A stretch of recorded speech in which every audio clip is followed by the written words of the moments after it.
Hi everybody, I'm Dwayne Marino and welcome to this webcast. What I want to do here is really give you a soft introduction into myself and into a seminar that's coming to Phoenix very shortly. So my background essentially, why come listen to me? I started in the car business when I was 16 years of age. I was an introvert, bad attitude, at that time a punk rocker. I had no training. That dealership ended up going under. I was there for about 3 years. Started off, in the back end, detailing cars, lot porter, then went to the showroom, the service advisor desk for a little bit. I learned a lot about a lot of things. I didn't master anything at that point. And really what I learned is what I was not good at and what training I was not getting, I found out years later. Then I went to an automotive manufacturer for 7 years after I graduated from college, university. And I was doing all kinds of things there, including launching their national training programs and was their national trainer for 4 years. From there, I got into a situation where I was training and working at dealerships, doing finance, being a closer, being a salesperson, and I launched the first CRM. I literally fathered CRM for car dealers. It was called RELMark, Relationship Marketing Software. Why Relationship Marketing Software? Because that's what it was. And there was no term CRM in the car business at that point. So I launched this for automotive dealers. Got about 400 dealers in North America on the program. And after a few years of doing that, while I was doing my training, I got rid of that, sold back that to my partner, and then went on to do just training and working in the dealership space. I'm an automotive sales trainer at a level that really is only 2 or 3 of us in North America at this level that have best-selling books on Amazon. I've got a massive 3,000 video online training portal, which is completely current for finance managers, salespeople, service advisors, and sales managers. And I still work in dealerships. So my sales license is registered with a dealer group. So everything that I teach, I get a chance to do every so often to make sure it actually works and walk the talk in front of other people, including at my clients' dealerships when I'm training, which is what I was doing this week. And my family's business is used car lot. I mess around there a little bit. So I'm a trainer that believes in training. I'm 100% a function of training. When I was launching the training programs for that manufacturer, I got some really, really great training from some really powerful retail people. And I got to see firsthand exactly why things weren't going well or didn't go well for the dealership I worked at and why things were going so well for these people. So through comparisons, I could make a quick, easy flip and go, okay, I can do it that way or I can do it this way. And at that time, the process they had was an excellent one. It's called the Road to a Sale. It was about 15 steps. My sales process now is 2 to 4 steps maximum because people's attention spans are so short and they're doing so much research. But at that time, this was a formula to make a lot of money. And I mastered it. I became an outstanding salesperson. And then the training came after that.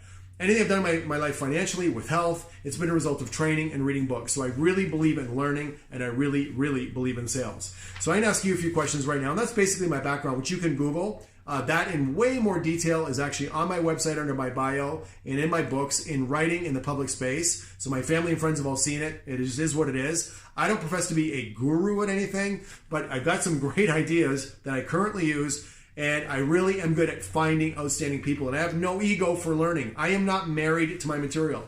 One thing about what I do, it constantly changes because I find better approaches for more successful people. And the market shifts. And I go back into dealerships to do it. And I find out what's currently working, what's not working. So my stuff does continue to evolve. And as I always say, if you don't evolve, you will dissolve. So here's some questions for you. Why are you in this business? How did you end up in this business? What's your short-term and mid-range and sort of your long-term goals? Do you want to be a great salesperson, become a sales manager, get an F&I? Do you want to go back into the fixed operations? Do you want to be dealer principal? Do you want to own a dealer group? Do you want to be a trainer? Like, what are you doing? Give yourself something to focus on so you have a reason to work harder and get better. In your personal life, why? You're trying to pay something off. You're trying to buy something. You're trying to impress somebody. You're trying to prove somebody wrong. You're trying to have your children be proud of you. You're trying to retire in good form at a good time. Have a better home, pay off some debt, improve your skills, become not, tied into any particular boss, so you own those skills for life. Like, what is your personal reasons to want to do what you do?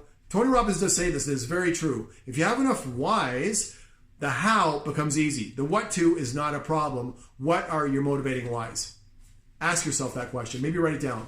Grab a pen and piece of paper and also do this. What has been your experience regarding lead generation? In this particular talk, I'm going to give you some ideas on how to lead generate in fun, easy ways. That doesn't involve cold calling and having people reject you and yell at you and be awkward and have to deal with all that on the phone. But I'm going to give you some ideas on how to lead generate. What has your experience so far in this business and other businesses in terms of you building your book of business personally? Now, what's your skills?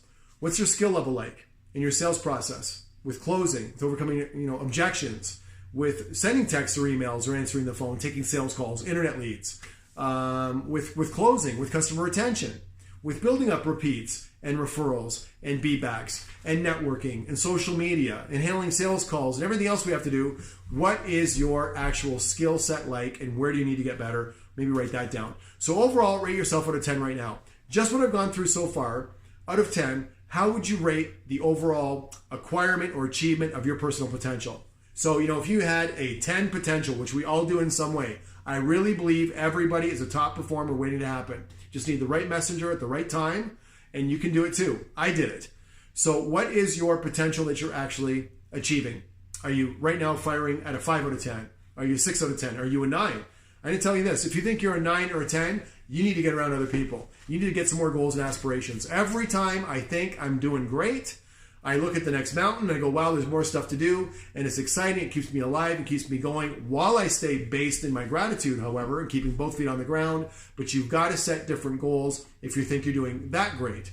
Now, if you are really in a sweet spot in life, here's my challenge to you. How are you going to stay in that sweet spot? We, by nature, erode. Our business will dissolve. Our customers will go elsewhere. What are you doing to rebuild those businesses, those customers that leave? So you really can't stay still.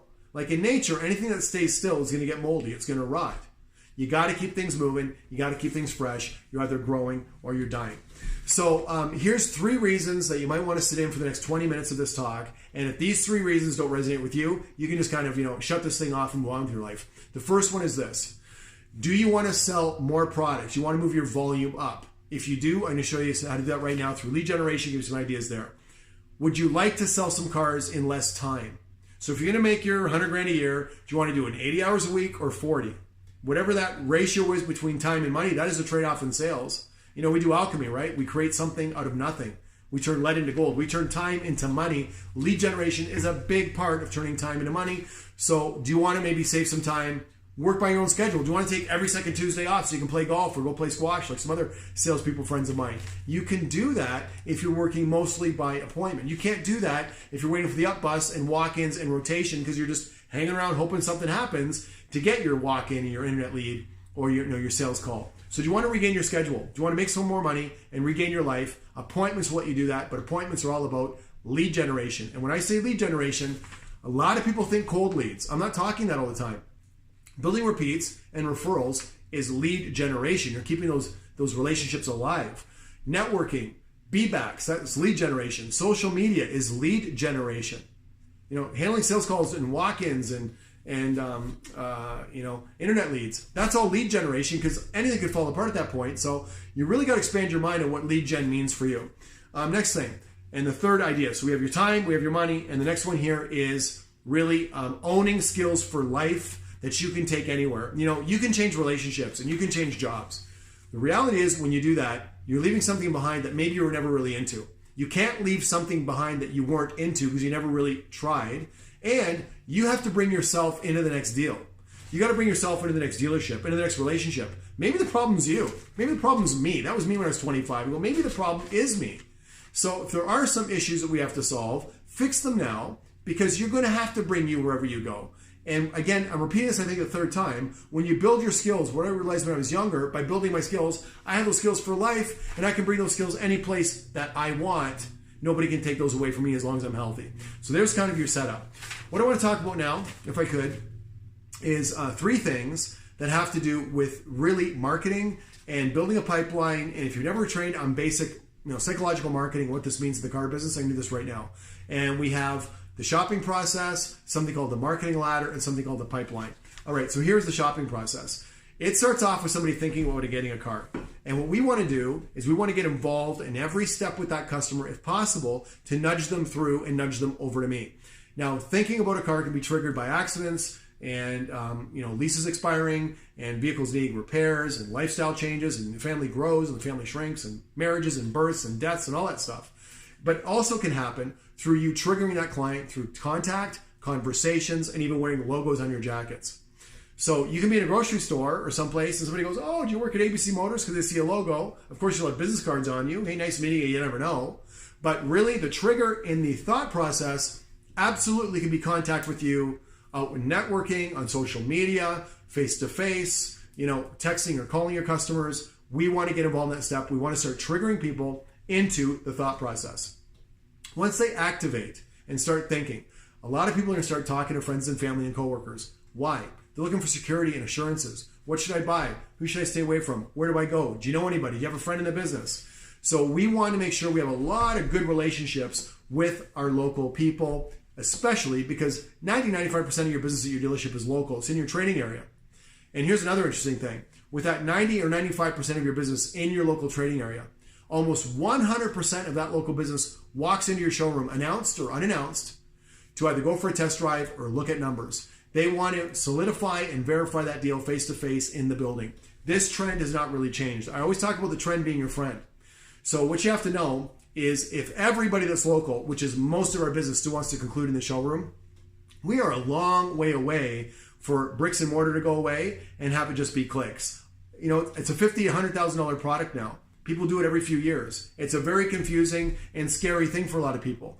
Local people don't want to seem to just, really finalize online. They'll go right to the end, book that appointment, but the deal still happens in our showrooms. So when they do finally land, you better get that test drive proposal done. But back to my steps, you want a ton of good relationships in your marketplace so you get that word of mouth and you get those repeats and referrals. So when people are talking, I want them to talk about you in a great way. Step 3 is research. People are going to go online and do all kinds of research. Some is really good research, some is awful. If you ever go on YouTube and you type in, how do I buy a car? You're going to see so many failed out car salespeople that are now consumer advocates, and their real goal is to get back in the business that they failed out of. And the advice they give is awful. I will actually jump into some of those threads and attack those speakers in those videos because their information is so off base it's not even funny. But people are going to do some research. Now, when they're doing research, are they bumping into you? Do you have enough social media presence out there that they might find you in your city or see your feed on Facebook or whatever's going on or look at your wall or your posts? Social media presence in a big way, which I'll talk about in the workshop, very simply 5 minutes a day how to do this, is going to get you involved with people when they're doing research. Step number 4 is they're going to really phone or email. A lot of people phone or email. This is where your skills come in. You better know what you're doing to get that name and number, an appointment on a phone call. You better know what you're doing in that email to get the person to respond to you, get engaged, get them on the phone, start texting and book an appointment.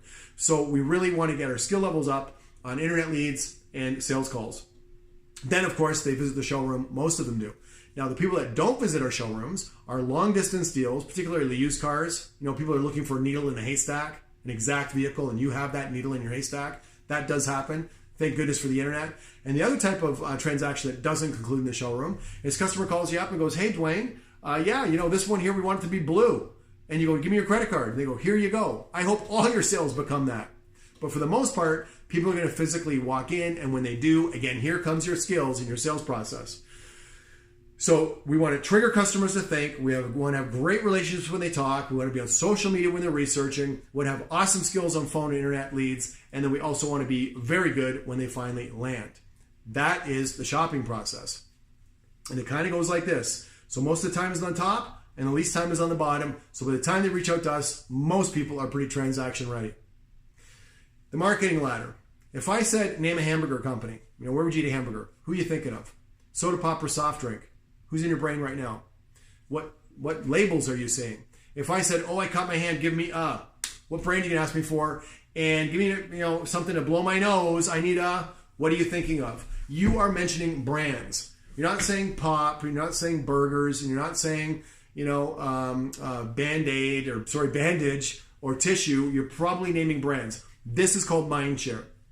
So what any company wants to do, or a salesperson, is get out of obscurity. Being unknown is no good. It's not great for us, and get into people's minds. Mind share and heart share. If they think of you and if they like you. Mind share and heart share precedes wallet share. You got to get these two going in a big way to get this. So here's these steps in the marketing ladder. Unaware is the first step. Unaware is death to a business. It's death to a salesperson. It's why I'm doing this video. It's why we do our own marketing when we're doing our seminars in our predominant markets if we're trying to fill rooms. Now, my marketing has been relationship marketing. It's been repeats and referrals because I don't want to be unaware. I want good word of mouth. And step 2 is aware. We want people aware of us through word of mouth or things like this or whatever you're doing. Once they're aware of you, now you have a shot. Once they're aware of you and they might need your service or product, they might contact you. The next step is they may buy. And then the holy grail is repeats and referrals. That is our lowest cost of acquisition of sales, and our highest margins are on repeats and referrals, and are really our shortest transaction times, least amount of effort. So really what the point there is we want to make sure people are aware of us. So the first point of the shopping process is get them thinking about you, right? And then be present all the way through everything else. And this point here is don't be unaware. Do stuff to increase awareness. And that, my friends, is lead generation, modern lead generation. The third thing is the pipeline. All this ends up in your pipeline, or nothing ends up in your pipeline. We want a lot of cold leads, a lot of people that are interested but not in the market right now in what we sell and know who they are so you can maintain relationships.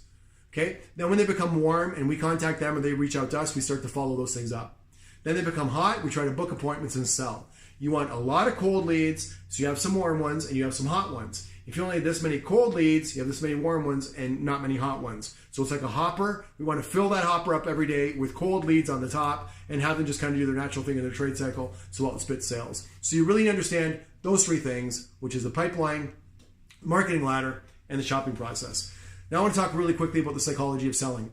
I really think when you change how you think, you change what you do. And I'm living proof of that.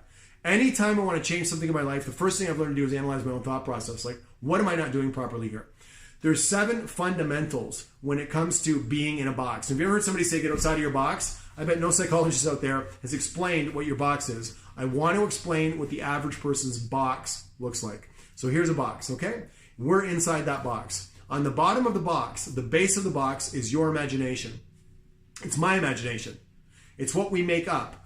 Our minds work a lot like a GPS. If I think about going somewhere or I think about my life improving and I want to get something done, something like that, I kind of put an image in my mental GPS. If I keep really, repeating that image in my brain, my mind and my body is going to start acting that out as though it's real. My brain really can't tell the difference between what's real and what's not. So what are you imagining for yourself in your career and your income and lead generation and how great of a salesperson you're going to be and how you're going to get along with your family and friends and your health and your financial situation? This is what goal setting does. This is why you write down your goals and you look at them every day. Or you write down your goals every day, is to keep igniting the fundamental bottom of your box, which is your imagination. So if you're seeing good things or bad things, either way, you're probably going to be right. The next one is your peer group. That's the top of the box. The people you look up to, the people you aspire to be like. These are people you follow on social media. It's your friends and family. It's your culture. It's who you grew up with. Now, a lot of our peer group was never purposely selected. I started to purposely select my peer group at 25 years of age.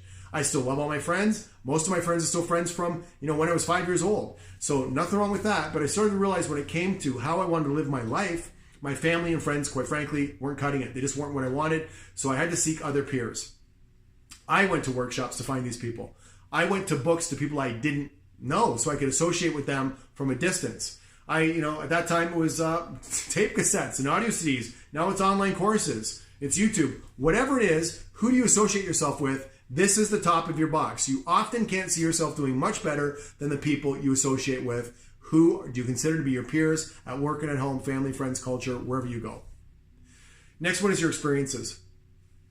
It's not what happens to us. It's the meaning we attach to it.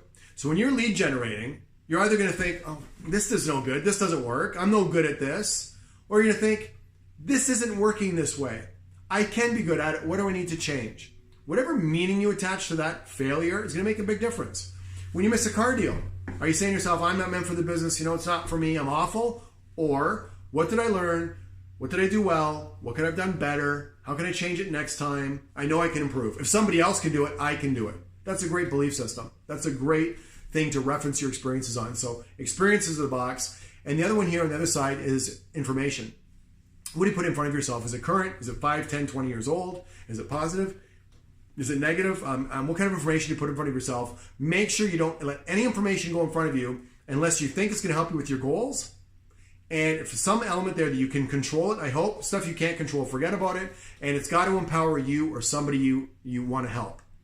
So we got peers, information, the base is imagination, and the meaning of your experiences. In the box, quickly, inside the box, here's the 3 drivers. Your belief system. What do you believe about yourself? Do you have a BS system, truly? Like, is it really like BS? Everything about it is fake, it's not real, it's negative. What do you believe about sales, about your health, about life, about your sales process? Your beliefs are like a steering wheel, and until you believe in something, you can't point in that direction. So what do you believe about your career, and about your life. Next one is your values. Do you value money? Once you have enough money, give it away. Help people, help your church, help your kids, help your parents. I don't care. Poor people can't help anybody. They can't even help themselves. There's this newfound glory or honor in being broke. I don't get it. I was about to swear. I'm sorry. I don't understand it. What is great about being broke or being on social assistance? There's a lot of capable people out there that are relying on everybody else to raise their kids. It could be your TV or, to feed your family. Have some pride, have some drive. Motivation is overrated. It's mostly discipline in life. Motivation is not going to get you to do lead generation every day. Motivation is not going to get you to change your body every day. Motivation is not going to get you to make more money every day. Discipline will. Daily discipline. That's another word that's, not culturally fancy anymore, I guess, or appropriate or popular, is discipline. Anyways, what's your belief system? What do you value? Do you value time? Do you value money? Do you value skills? Do you value sales? Do you value your family? Your values drive what you're going to pay attention to and how much time you're going to allow yourself to put in anything. How much effort will you give something is based on your values. Last one, the easy one, is your habits. What do you do all day? What do you not do all day? Who are you hanging around with at the dealership? Who are you not calling? What's your circle like? How much time you spend, complaining about the used car manager, the computer system, and the location of the store, and the weather, and the inventory, and the merchandising, and the ads, and the receptionist, blaming everybody but who? So, if you have these kind of habits drive your life. First make your habits, then your habits make you. So habits, values, and beliefs are your core, and then you are trapped by your information, your imagination, your experiences, and your peers. Look at those things. So now that I've talked a little bit of psychology, because that is my passion, that's my interest, if you start correcting some of those things, you're going to see big changes in what you do and what you're selling. I want to give you some techniques. So I've got about 70 different ways to lead generate. In the workshop that you're going to come to in Phoenix, I've got about 12 ways that you're going to lead generate by text. Text first, talk next. Engagement is the new control. You want customers with you all the time during the sales process, and you want to keep things flowing. My process is called flow. You want to keep things moving. When people get disengaged, they have time for the boogeyman to come up in their mind. They're thinking about all the things they should ask you and not tell you, the way they can manipulate information or distort answers. They're hopping on their smartphone. Nothing good happens when your customer's on their smartphone. Nothing good happens. So you want to keep things moving enough that these customers stay off their phone when they're with you. When they're not with you, we want them on the phone with us. So engagement now is the new control. Off their phone and with me physically and psychologically in the showroom, back on the phone and with me in cyberspace and on that smartphone when they're not. I want to keep them engaged. So from there, I want to give you some fun ideas on how you can lead generate for free. All right, and again, my goal is to increase value to everybody that's either on my social media, any place, thinking to come to seminars. Here's the first tip. It's called Comic Connections. I was in a dealership years ago, and a lot of my ideas come from dealerships. I see their top salespeople. They're my friends. And this one particular salesperson was ripping out comic strips. And I go, what are you doing? He goes, I'm doing my follow-up. Okay, fill me in. What's happening? So this person was selling about 40 cars a month. It's a pretty good number. All repeats and referrals, never taking a fresh walk-in. And he goes to his CRM, and he went to a field in the CRM that was empty, but sortable alphabetically. So he clicks on it, and up comes everybody's hobbies that he had filled in on people that he knew pretty well. And a lot of fields were blank, but on his better customers, you might have golf and then soccer and cooking and church and, whatever it is, whatever you're into. And I think it was an article a comic on golfing. So he ripped it out, made it look very natural, like he ripped out this article with his fingers, laid it on a piece of white paper, took some black magic marker and wrote down, "This made me think of you." Took a picture of that piece of paper, sat in front of his computer with his smartphone in the CRM, and started texting and emailing that picture to his clients. He didn't get to the 5th picture, and his phone was blowing up. "Oh, I love you. Oh my God, Frank, you're so smart. How'd you know? How'd you remember? How do you keep this straight? Oh, you're one of my favorites, Emily. I love you, Habib. Thanks so much, Mr. Chang. See you later, Susan." It was just nothing but love, love, love all the time. So vitamin L is something everybody's short on. Vitamin L is love. We all want affirmation. We want to be liked. And in sales, something happened to car salespeople. We forgot this rule. It's called the Law of Reciprocity. You've got to give to get. You've got to give to get. And we, for some reason, want to get, and we don't seem to give. You got to give to get. So all of these things are based on giving somebody a positive emotion or giving them something else so you can start getting. Zig Ziglar said this line, I believe. You help enough people get what they want, you'll get exactly in whatever you want. You got to give to get. So Comment Connections, I thought, was a brilliant way to connect with people rapidly on your smartphone and just kind of let them know you're remembering them and thinking of them through hacking your CRM with a field where you put people's hobbies. Next one, charity event. One of the most outstanding salespeople I ever met started his career off doing this and became the top salesperson I met until I met Joe Girard. And Joe Girard, God rest his soul, passed away, not too long ago. And he was the number one salesperson in his era for lead generation and does still hold the title for the number one salesperson according to Guinness Book of World Records. Anyways, this other salesperson that was the best salesperson I met until Joe, what he did was he used to hold a backyard, started as a backyard barbecue event, and then it became a festival of 17,000 people, I think, going to his last one. So what it was he took beer tickets, and he had a family member or a friend passed away from cancer, I can't remember. So he wanted to do a charity event for the Cancer Society. So he mailed all his customers 3 beer tickets. I think it was 1 blue one and 2 red ones. It doesn't matter. But he wrote down on top of those single one, free, and he wrote down on the other ones $25. Just those beer raffle tickets. And the letter said, I'm holding a backyard barbecue. I'm going to have a little band there with some of his friends and some beer and hot dogs. And you can come for free because you're my customer. But because it's a charity event, I want you to bring 2 friends, at least 2 friends if you can. They're going to be $25 at the door. Everybody, including you, is going to get a beer and a couple of hot dogs. And then past that, it's a cash bar, cash hot dogs, sausages, corn, whatever. And then what he did at the end of the night was he tallied up how much money they made, how much money he was going to go to the Cancer Society, wrote the check, took a picture, sent it in.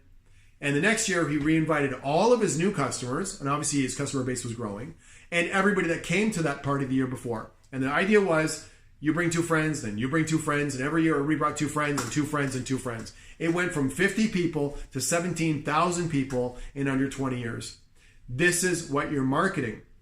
You're marketing, how are you different? Maybe not better. How are you different? How can you build relationships? And what are you giving? What are you giving to get? Next one. It's called the service shuttle. This is simple.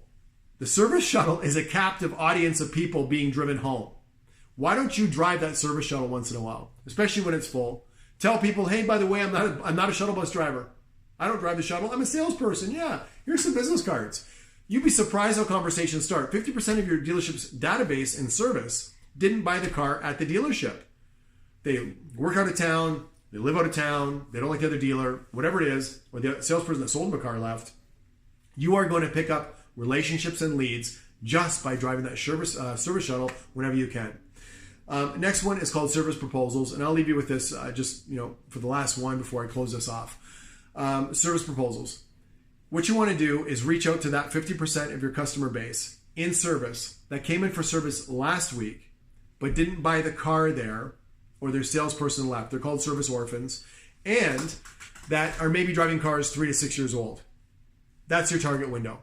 And you just want to go through your CRM and send a text. Now, why am I saying texting? Because people obviously read the text all day long. And a seminar I did today, I do this every time and I go through communication trends. I ask people, how many of you don't answer the phone, don't check your voicemail, hardly read all your emails, don't read your physical mail? Everybody goes, yeah, that's me. That's exactly me. I can't stand it anymore. How many times an hour are you checking your text message? 100. And the other question is, how many of you don't even have a landline? Do not have landlines. And it's at every market I go to, at least 3/4 of the room. Today it was 100% of the room. Not one person had a landline. So you have a very, very high probability now when you get a phone number from a client, and if they're a current customer of yours, you can do this of the dealership. If you send them a text, it's a cell phone number they're giving you anyways. So here would be the text that you're going to send to those customers that serviced at your dealership last week, didn't buy it there, or their salesperson left the dealership, and the cars are 3 to 6 years old. Here we go. You're going to send this text. Hey, Mr. or Mrs. Customer, it's Dwayne Marino here at the dealership. I want to thank you for servicing your car with us last week. And an extra thank you because I noticed you didn't buy it from us. Because we have your service records, and because right now incentives and inventories are extremely attractive, what I would like to do is put together a proposal, a no obligation proposal, to give you the approximate cost of replacing your vehicle with something newer. We would really love to have your car as a trade-in. Are you interested in that? Question mark. Just send 5 of those texts today. You're going to start getting responses. From there, you can ballpark a trade value. Talk to a manager, put it in your appraisal tool system, look it up on Black Book. There's all kinds of apps you can get for this now. I don't care where you get it from. When you send the number back to the customer, you're going to say, assuming your vehicle is paid for, market value is somewhere around here, and I've referenced these sources. If you do that, you're completely credible. They know it's not your number. It's not a check writer's number. And you're just trying to create some interest. When they start asking you questions, well, what about this, and what about that, and how much? You go, great. They're obviously a service customer, so they're in the area a lot, and they already love your dealership. When did you want to come in to have us actually do an appraisal? And you send approximate payments. I pick one representative model out of inventory, current incentives, and I don't know how you want to pay for the vehicle, either finance or lease or what term. Don't know your credit or money down or exact trade value. But typically payments would be around here.